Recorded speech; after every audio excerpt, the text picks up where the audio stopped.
dem ci cour suprême mooy dernier blocage bi nga xamante ne tey moom la ñu tegal Ousmane Sonko ndax dinañ ci àggam déet mooy point yi ñuy waxtaanee mais Ngouda dañ koy tombalee ak li nga xamante ne moom mooy tey li xew DGE. Ça vous a surpris, une décision de justice qui n'est pas exécutée par l'autorité administrative? Alors moi je pense que li xew tey bett na ma parce que je crois que Sénégal dafa am lu muy bàkkee boppam. Sénégal dafa ne état de droit ak démocratie moom moo lal ni muy doxee. bu Sénégal amee benn xar kanam bi ak benn taxawaay bi ci Afrique ak ci mbootaayu xeet yi mbootaayu état yi li may wax Nations Unies. ci état de droit am ak démocratie am la ak histoire am dama jàpp ni donc mu xaaruma woon ni tey dinañu ñëw ba nga xamante ne l'administration sénégalaise ak niñ ko daan bàkkee nga xamante ne boo demee dans les années 60 dans les années 70 et cetera à chaque fois l'administration sénégalaise dañu doon saluer quand même donc son professionnalisme mais bettuma parce que dafa am ku ñuy wax Ousmane Sonko muy doomu réew mi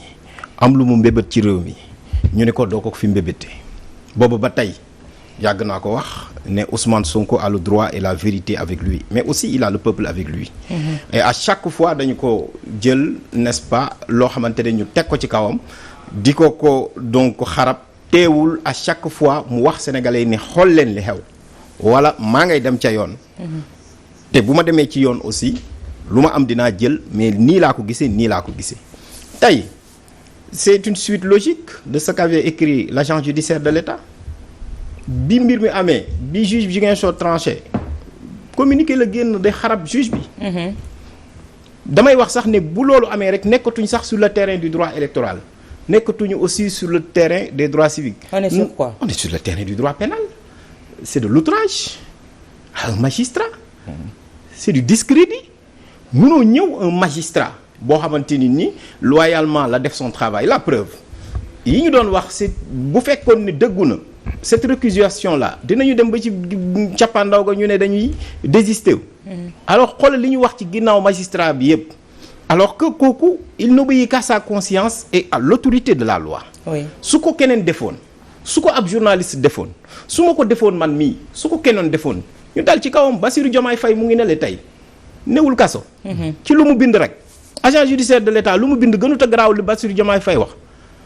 parce que tout simplement dafa bokk ci nguur.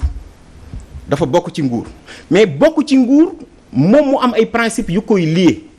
parce que moom il participe à l'administration de la justice donc moom am na loo xam ni du cëram déclinaison bi tey mooy DGE participe au processus électoral ñu ne ko da nga leen la sant nga organiser élection yi mais yow da ngay neutre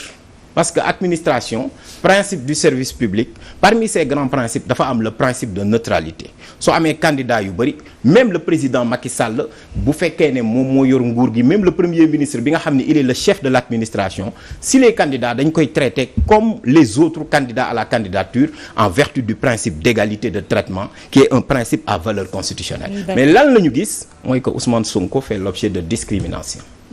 c'est quelqu'un koo xamante ne nee nañ bu fi amee dëgg bu nekkee ci dëggam àqam ak yelleefam seen yoon nekku ci. maanaam Ousmane Sonko fii ci Sénégal lii nga xamante ni nii moom mooy droit Sénégal nga xam ne si la ñuy tënku au-delà de ce droit là ku nekk fii nii am na foo jóge maanaam dañuy casser même la République bu ñu respecté wul ces règles là de fonctionnement yi nga xam ne ñooy gouverner ñun suñu existence. ñu ne teg nañ ko fële kii di Ousmane Sonko dañu koy appliquer un droit dérogatoire maanaam bu amul fenn parce que ay nit ñoo topp seen bakkan ne Ousmane Sonko du fi nekkee candidat. d'accord damay ñëw Issa liiral ma la lettre des avocats tey ji avant ñuy ñëw ci l'administration en tant que telle est-ce que amoon na droit ne pas exécuter cette décision de justice bu ñu xamee ne le 4 juillet dernier le président Macky Sall avait dit que day veiller scrupuleusement à ce qu'on exécute les décisions de justice. Issa ñu ñëw ci lettre bi avant ñuy dellu si waat. voilà mu di le collectif des avocats d'Ousmane Sonko ñoom nag dañoo rappelé waat sax ordonnance bi nga xam ne moom lañ joxe woon le 12 octobre fële ca Ziguinchor wax que ni Ousmane Sonko dañ ko war a réintégrer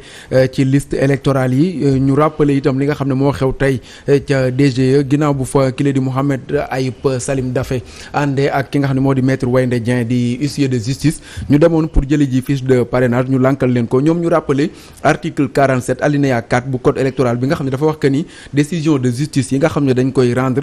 transmise à l'autorité compétente ou au service de gestion du fichier électoral maanaam ñi nga xam ne ñoo koy saytu nee nañu dañ ko war a immédiatement dañ ko war a jël en compte traité ko dans le sens prescrit malgré sax wala nonobstant bu ñu ko mënee waxee noonu bu ñu tëjee fichier électoral maanaam bu ñu tëjee autant pour moi la révision bi nga xam ne moom la ñuy amal souvent kon même bu ñu ko tëjoon sax selon article 47 alinéa 4 bi bu code électoral dañ ko war a réintégrer waat moo tax avocat yi jàpp que ni violation de l'état du Sénégal la maanaam dafa violer li nga xam ne moo di ay règles constitutionnelles beneen bi topp mooy mépris à l'endroit de l'institution judiciaire ndax jàpp nañ que ni ñoom la ñuy xotti seen worma ginnaaw sax bu ñu gisee li Mouhamadou Ngodo Mboup doon wax ni ki sànq agent judiciaire de l'état ak li mu waxoon même que ni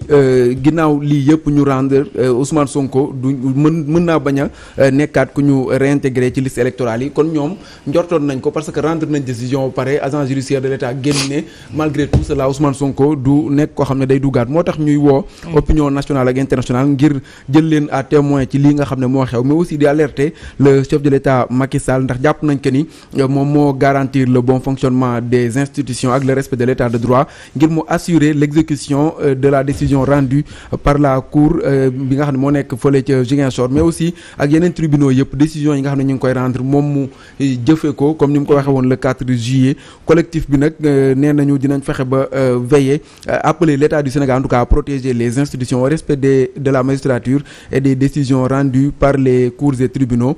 mu di défense bu Ousmane Sonko nee nañ nag lépp lu ñu mën dinañ ko def pour faire primer la loi qui est au-dessus de tout y compris l'état du Sénégal mu di avocat yu bëree bëri nag boo xoolee maître doon lii Saïd Larifou maître Bamba Cissé ak ñi ñu àndal ñëpp nga xam ne c'est presque une trentaine d'avocats yoo xam ne ñoo ko signé waaw d'accord avant may ñëw ci Ngouda tey lii lan lay augurer Pape suñu déggee au finish nee na ils vont tout faire pour li nga xamante ne moo di loi mu primer mais est-ce que depuis lors loi a primé sur les dossiers concernant Ousmane Sonko tey jii bi particulièrement xam nga ban question lay poser c'est la question de l'autorité du juge sur son propre pouvoir parce que c'est un juge qui a décidé tey c'est un juge qui a décidé te état du Sénégal décision yi fi juge jël yëpp muy arrêt muy jugement ak lu mu munti doon ñu war ko appliquer ci Ousmane Sonko appliquer nañ ko c'est la première fois un juge sénégalais jël une décision favorable à Ousmane Sonko ñu ne duñ ko appliquer te effectivement Ngouda a bien fait de le rappeler dès les premiers instants du jugement rendu kii di agent judiciaire de l'État dafa def son communiqué wax au-delà du fait que dafa égratigner toute la justice xas le magistrat bi nga xam ne moo joxe décision bi daal di taxaw ne décision bi duñ ko appliquer. Même s'ils se sont rétractés après. Ils se sont pas rétractés. Ils se sont rétractés sur la récusation parce que ñoom xamoon nañu récusation bi bu demoon devant la cour d'appel dañuy perte parce que li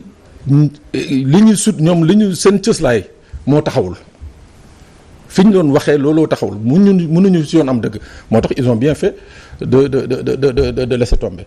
mais tey ce que la DG a fait moi je dis que man bettuma dans la mesure où c'est cette même DGE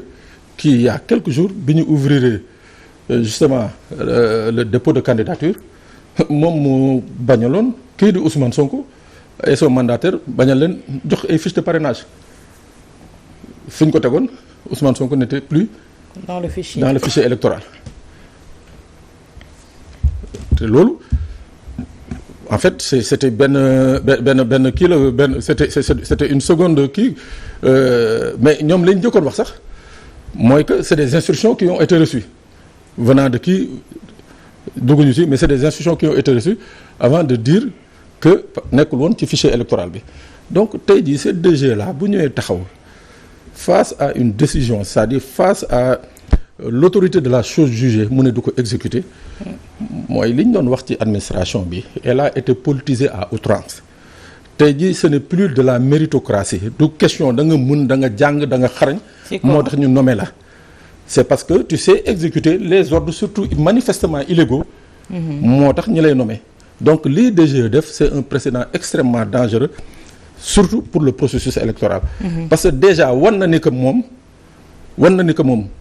avant le conseil constitutionnel que moom mooy décider ci yan candidat ñoo war a dem à la présidentielle wala ñoo warul dem à la présidentielle. D'accord tey Ngouda après un refus d'exécuter une décision de justice quelle est la suite sur le côté purement du droit à donner à ça on a entendu les avocats ne dinañu poursuivre dinañu li leen yoon may ñu def ko mais tey jii non exécution d'une décision de justice et Macky Sall avait dit que ne léegi li des ci mandaawam ci loolu rek lay la koy jagleel.